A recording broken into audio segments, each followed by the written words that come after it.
List of them Sergei Lyashkov boasts to his elder brother and mother about him being on top of a tree, when suddenly German fighter jets fly overhead.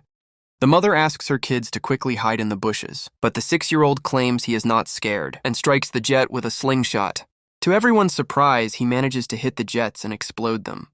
But when he looks around, his family is gone. Sergei wakes up frightened from the dream and calls for his mother. Just then, someone knocks on his door. Assuming it is his mother, he runs towards it, but a neighbor woman comes in panicking. She thanks God for keeping him alive and informs him that his mother and brother are dead. The little boy cannot comprehend what she is saying and wants to stay in the house to wait for his mother. The woman tells him that the Germans have attacked them and that he should run away. Just then, some soldiers approach their house. The woman makes Sergei run out through the window, but is shot dead before she can join him. The little 6-year-old is now on his own with no family and friends. As Sergei runs away from the house, he sees his whole neighborhood burning behind him. He calls for his mother in vain and runs away from there. After running for a while, he ends up in the middle of the woods. The little kid starts to call for his mother to come and get him, because he is lost that night. He stays in the jungle the following morning. We see him drink water from a river. When the enemy soldiers approach his way, Sergei, knowing that they are dangerous, quickly hides inside a tree's roots. He is startled when a snake comes nearby, but doesn't utter a word or run away. Sergei is more scared of the soldiers than of the snake. The soldiers eat by the river and go away, after which Sergei takes their leftover food and devours it for the night. However, by the end of the day, the little boy is exhausted. He hasn't had a proper meal in 2 days and has been walking with no destination. He falls down as he limps but doesn't stop walking. While on his way, he sees wild berries and devours them. But just then an explosion occurs behind him, taking him by surprise. The boy gets dizzy and starts to hallucinate someone coming behind him. However, even in such conditions, he stands brave and tells the person he has a rifle and is not scared. He limps forward but falls unconscious after a while. While he is asleep, 2 soldiers approach him. The scene cuts to the Russian army base, where Commander Kuznetsov waits for his patrol soldiers. They come in with a little kid who is injured and weak. When the soldiers claim they are on his side, the little boy opens up and introduces himself.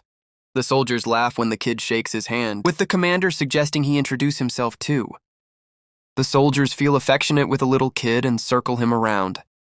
They make him drink water and feed him. Even the otherwise cold commander takes care of the kid. A nurse named Katya dresses Sergei's wounds and is charmed by his personality too. The kid asks her to draw a tank on his wounds because he wants to be a soldier when he grows up. Even the injured soldiers talk to the kid and feel lighter. Sergei is fascinated with the commander's gun and his badge. The commander too answers all the little boy's questions and lets him play with his honorary pistol after taking the bullets out. Sergei shows him the tank drawn on his stomach and boasts about being a soldier himself. The boy is healing very quickly. The nurse, Katya, asks the commander to let the boy stay with the battalion, but he disagrees, claiming that it won't be safe. He wants to send Sergei to an orphanage. The soldiers spend all their free time with Sergei. He is visited by many throughout the day. They bring him food sent by their families from afar, and even let him play with their binoculars. One day, a soldier goes to the commander to ask him to let the boy stay with the battalion. The soldiers have grown a close connection with the kid and think of him as their own. His presence takes the weight of war off their chest. However, the commander is adamant about sending the boy to the orphanage for his own safety the following day. The enemies attack and many soldiers are hurt. A vehicle comes to fetch Sergei to take him to the orphanage. The commander breaks the news to the kid and gives him a wooden honorary pistol as a gift. The boy in turn hugs him, claiming that he is scared for the commander's safety. The commander melts in his embrace and changes his mind. He asks Sergei to stay with the soldiers as his son. That night, the soldiers look for little soldier clothes for the little boy. They are over the moon to have Sergei stay with them. The commander wakes Sergei up and gives him the clothes. He wears them and runs around looking like a real soldier. The others start calling him their little soldier boy. As the kid runs around, the Germans launch an air attack on the battalion.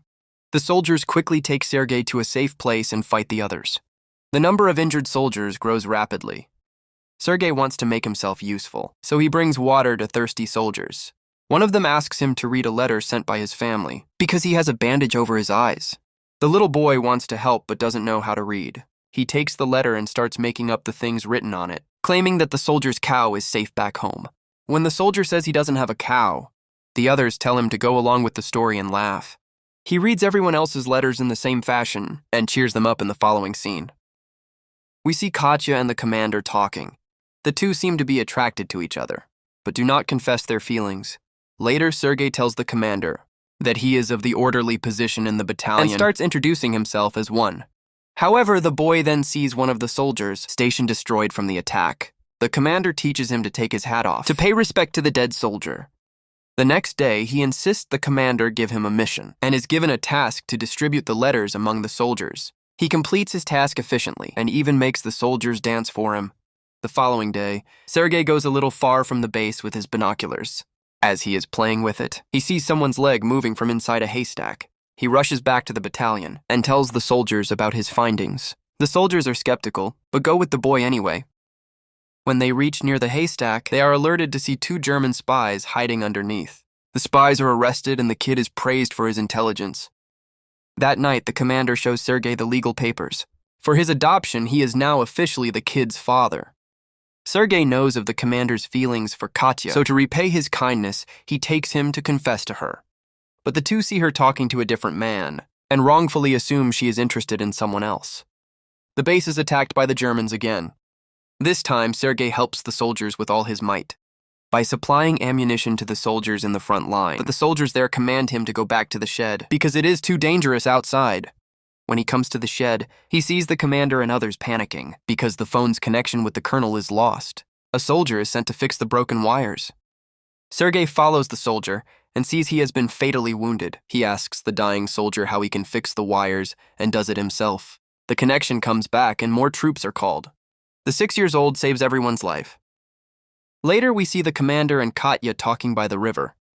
The commander finally confesses his love for her and asks her to be Sergei's mother.